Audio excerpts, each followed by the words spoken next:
What's up, dog fans? Now, this was an amazing game. I loved watching it on all facets, both offensively, defensively, and special teams. I thought we did a really, really nice job throughout the whole game, sticking to the game plan, but then the players doing a great job of executing the game plan and staying on track. I'm going to talk about the offense first, all right? And it comes down to that.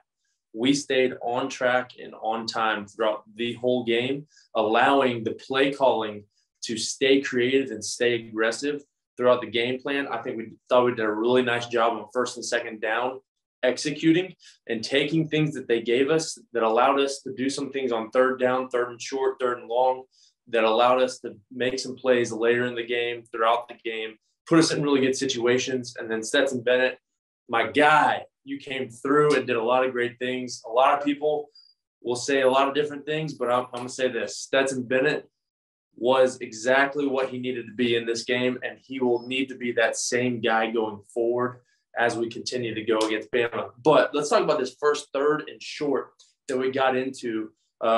Heading down into the red zone on the first drive of the game, we jump into 13 personnel. 13 personnel, first of all, it's one receiver, all right, with three tight ends, okay, and one back, okay? So we actually started off in a bunch set with our one receiver right here, all right? We had a tight end, okay?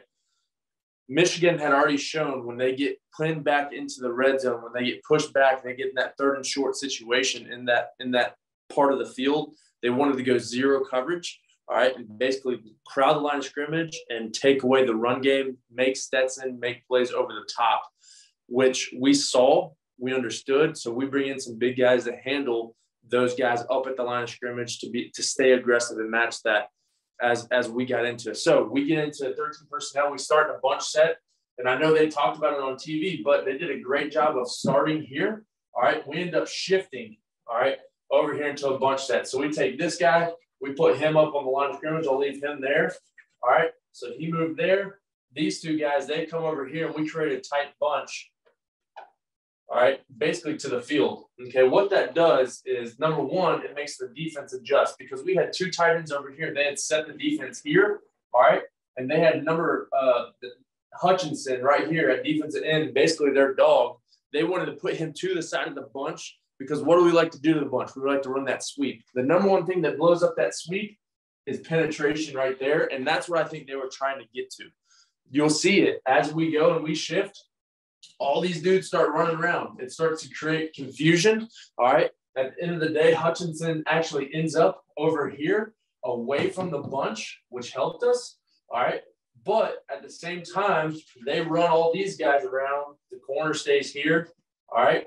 The free safety is actually down here on the line of scrimmage. He's going to bring pressure. I think he's in the right spot, but Hutchinson's yelling, hey, get over here, get over here. So he takes off running over here, and all of a sudden, we've got the numbers, and they run into it, and we go strong dive running duo to the play side. They try to switch these guys around. We do a great job of getting hat on hat, all right?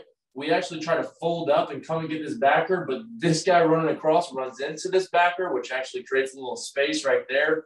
We fit up, we stick it up in there and get the first down, all right, on that third and short. So that set up our first score of the game. Now, one thing that could have happened is we line up, we get out there, we run the ball, we do whatever we got to do. We get stopped on third and short, we kick a field goal.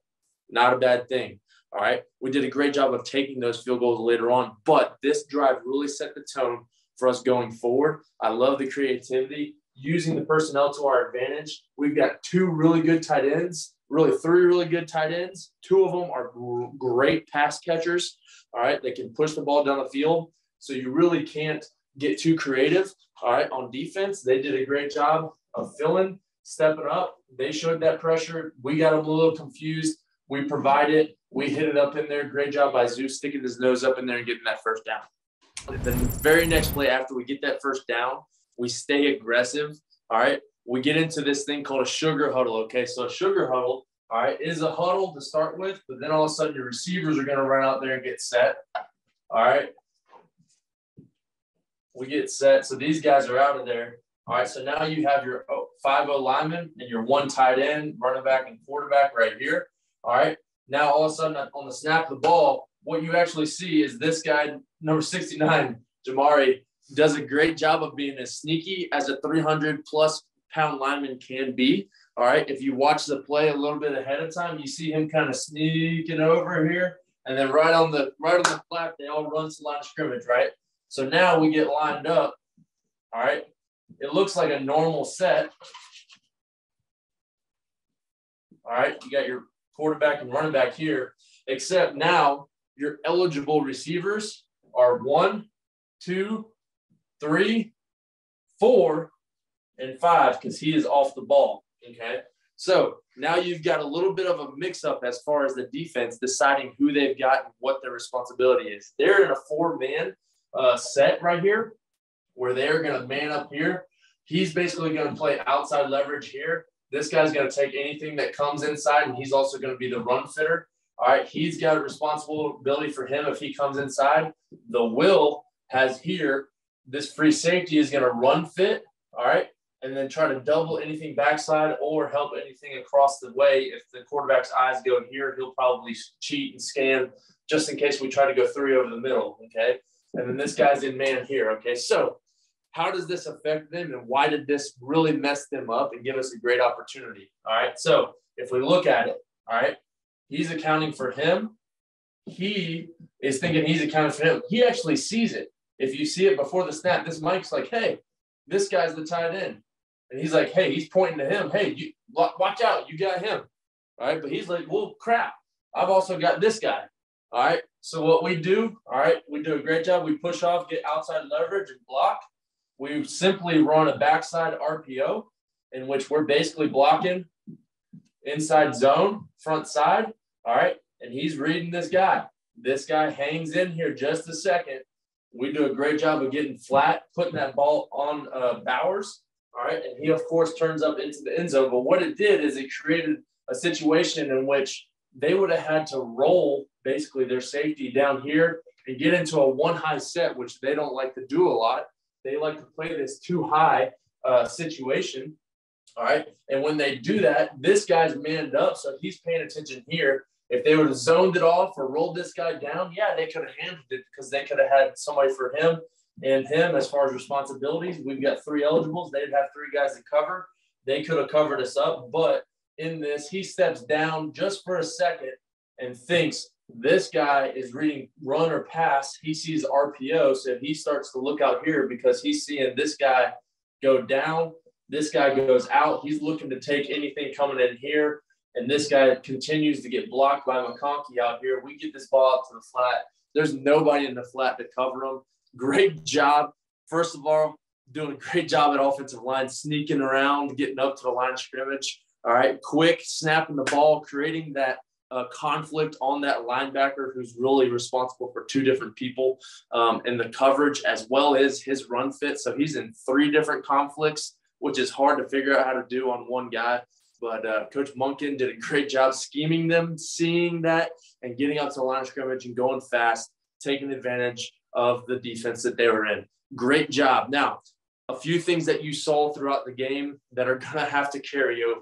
1, our offensive line came out with vengeance, and they were absolutely killing people, all right? They made lanes in the run game. They pass protected amazing. You saw Stetson Bennett sit back there, take his time, and be able to throw some great balls down the field. One of those being a great ball to our running back out to the side, James Cook. He splits out. We get into a 3rd and 3 situation. They're thinking, hey, on 3rd and 3, they're not going to take this shot. We get great pass protection. He sees it, sights it up, throws a beautiful ball out in front of James Cook, who just runs right by that linebacker. More of those matchups, more of those things in situations that we can take advantage of, whether it's red zone or 3rd down, and our offensive line really being aggressive. And, of course, in that first drive, I want y'all to go back and think about how many times Brock Bowers touched that football. That guy is a difference maker. We continue to push that ball to him, through him, and then use our running backs and our skill positions around him. We've got a lot of things that we can do. Great job on the scheme. Great job as an offense executing. Let's look forward to this weekend. Let's talk about defense. Guys, flat out, we dominated, okay? From the line of scrimmage to even our linebackers and secondary covering people. We did an unreal job matching up across the board and playing football the way that we've watched them play all season. We got back to the things that we're really, really good at, getting after the passer, disruption in the run game with our front four, covering when we need to be covering. We did a great job throughout the game. Now, let's talk about a few things in which I think really separated us. There's a few plays that y'all have been seeing all over social media. One, Nakobe Dean chasing down the guy from the other side. Nakobe Dean calling out exactly what the play is going to be when they were going to fake the reverse, and then he shows up right in front of the quarterback for a big-time sack, forcing them to kick a field goal later in the game. There's number 44 Walker coming through and busting up that the offensive lineman, extending, throwing them, making the tackle in the back. We were just overall out-athleted and out-physicaled a really good Michigan football team. But what I want to talk about right here is just us playing really good assignment football and then allowing those athletes to get after it. So Michigan gets into the second quarter, gets into this set, okay? We've actually talked about something very much like this play earlier in the season in which we almost got, but we just out-athleted people. This time, we played the assignments perfectly. We did a great job, and we out-athleted them. So we double-dogged them right here, ended up getting a tackle for loss. So what they did is they lined up right here, basically in a 3-by-1 bunch set. Okay, what they're trying to do is create a lot of mismatches over here. This is kind of what Bama did to us and created a lot of problems. But they show up in this set, all right, and then they motion this guy across, okay? As he's motioned across, they snap the ball. Basically what they're going to do is run a zone in which they're going to arc this guy out here. They're going to arc him out here, and we're going to read this defensive end, all right? And if he crashes, we're going to pull, and now we're out here on numbers, okay? What we do, all right, is one, in the secondary, we do a great job of rotation, all right? You see him screaming down. He continues to back up, all right? They basically roll into a cover 3 look, all right? But right here, number 4, okay, does an awesome job of squeezing with his eyes on the quarterback, squeezed hard, this guy created some push and some movement, all right, in which you'll see number 88, who, if you watch this game, this guy was the dominant terror throughout the whole game. Did not get talked about enough, I believe. He really, really set the tone on that offensive line. They have never seen athletes that big, that fast, that physical, in my opinion, that can move like that guy did, and he made his presence known throughout the whole game. He might not have been the one making all the tackles, but he was the one causing the disruption that allowed other people to make the plays, and this is one of those plays, all right? So they're getting pushed. What he does is he swims over the top like we've seen him do a million times, all right? Basically the Aaron Darnold type of move, all right? He gets over the top, and he's sitting here. So now all of a sudden we've got 2 hats uncovered right here at the line of scrimmage. He sees this squeeze as a pull read, and he starts to run. Now they brought in that freshman, all right, in here, McNamara, all right. He's sprinting out, he's rolling, but we do a great job here of squeezing. We string it out. He actually somewhat turns a corner, but number 88, who had already smacked the back right here, turns and then hauls butt this way. So not only did he fight off this tackle coming down to crash down and wash him down, he swims him. He hits the back, which is his guy, which is the dive. Basically, if you think of a dive and pitch, all right, he takes dive. This guy's taking quarterback. This guy's responsible for the pitch outside. If you think of it in old school football, all right, he comes screaming down outside. They kind of block. They block him. We actually out physical and beat him here. We got this guy chasing him here. You got number 88 chasing him down. We end up hitting him for a loss of a yard or 2. But ultimately what that was assignment, alignment, and then physical, aggressive football that really set us apart throughout the whole game.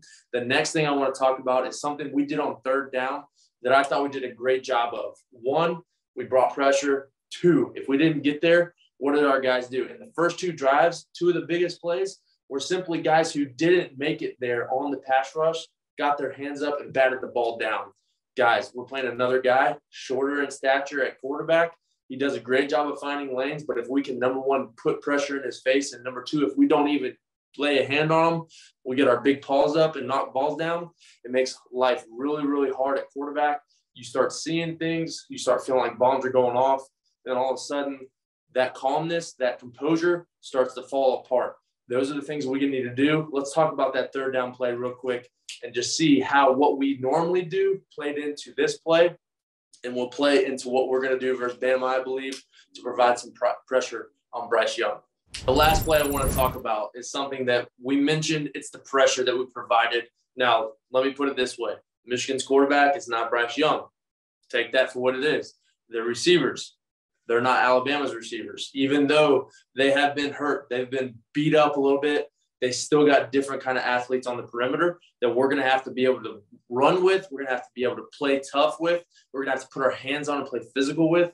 But one thing that we did in this game on 3rd and long that really got me excited was we showed something that we've been doing all year and then brought something different. Okay, so we get into this set. All right, now we know we've got some great defensive ends. We talked about them all year. Okay, all year we've talked about, hey, these guys are amazing. Why are they amazing? Because they can rush the passer, they can play the run, they can drop into coverage and go cover somebody, they can cover a running back, they can cover a tight end, they can do anything. They're hybrid guys. Okay, so what we do is we split them out wide. Okay, wide splits. They're in wide 9s. All right, wide 5s. And they're in a position where they can either drop as easily as they could run. So we could end up running to a cover 2. As easy as we could be in a 1-high set in which we could run here, we could play man everywhere. We could also end up running cover 2, boom. All of a sudden, we drop here. We bring some kind of deal that we've been doing all year where we bring these twists, and we could be doing that as easily, all right, as we are in 1-high. So this is a look where you look out there as a quarterback, you're like, okay, all right, what do they do? What do they normally do in these situations? They like to play the 2-man. They like to play the cover 2 underneath. They like to wall the inside. If I can get to the middle of the field and take advantage of that, hey, more than likely it's going to be open, all right? Here's what we do. Make it a little bit different and hard on them to see. All right, we line up just like we do here. All right, it's probably a look that we've showed before on 3rd down, something that Michigan's seen, they've scouted, they've looked at, and they think they know exactly what's coming. All right, we get set up and lined up, and now all of a sudden, all right, we bring everybody, and we straight rush. We don't twist, we don't do anything. We hit our gaps, and we go hard. Okay, so one thing we do is we push hard here. We're pushing hard here. These 2 guys actually cross face right here. And then this guy tries to basically pull this guard into playing here, get them to slide there, and then he wraps around, okay? All right, so we've got 1, 2, 3, 4, 5 here, okay? We play man-to-man. Here, we're physical on this guy inside. Take away the inside slant or anything easy right there, all right? We're playing physical outside, all right? Taking away those. We may, at best, they've got a 50-50 shot over the top with this 1-high safety playing over the top, ready to go to attack the ball if it gets thrown up into the air. I love it as far as that goes. Now, one thing you love is this guy, number 17, Nakobe Dean, is an absolute animal, all right? What he does right here, okay, is he goes and he attacks and he starts to bring pressure, all right? But what he's doing is he's reading his back. As soon as this back stepped up and tried to chip right there, okay, on Tyndall, which he actually got a pretty good little piece of him, all right? As soon as he stepped up to go block him, he replaces the back right here and provides more pressure there. So now all of a sudden the quarterback's back here, and not only did we put Tyndall right in his face after he got chipped, he did a great job of running through the block, all right? But this guy's here, and now all of a sudden bombs are going off in his face. He starts to try to push up. Our guys do a great job of rallying, getting back up underneath, and having that sack right there. Okay, now, why is this important? One, a lot of the time throughout the game, in the Alabama game, you saw us lose contain. You saw Bryce Young get outside, extend a play, put the ball over the top and score, find the open receiver. He had time to do these things on 3rd down, 3rd and long. We'd get him into a good situation and not be able to get off the field. These guys are creating an outside rush. They're basically pushing him up into basically another 4 guys, 1, 2, 3, 4, that are creating pressure and bombs going off in his face right in front of him. So we've got a guy who's had bombs going off in his face all game, all right? We provided pressure. We straight rushed. We basically penetrated up the field, getting in his face, making him move up his spot, and then allowing number 17 to come in and clean up was a really, really nice job of showing exactly what our defense is capable of when we just let the dogs loose and let them go work, okay? Now, I loved what we did in this game on defense. I think we're going to see a lot of the same, all right? We're going to see an aggressive, passionate defense that is ready just to go out there and prove that one game, that one time that they had a bad game, it just happened to be in the SEC championship. I think our dogs are going to do great both on offense, defense, and special teams. We're going to come home with the victory. I believe it. I'm calling it. I love to see it. I'm going to be there. I'm going to look forward to seeing you guys celebrate in the stands after we win and host that trophy. Let's go, Kirby. Let's get it done.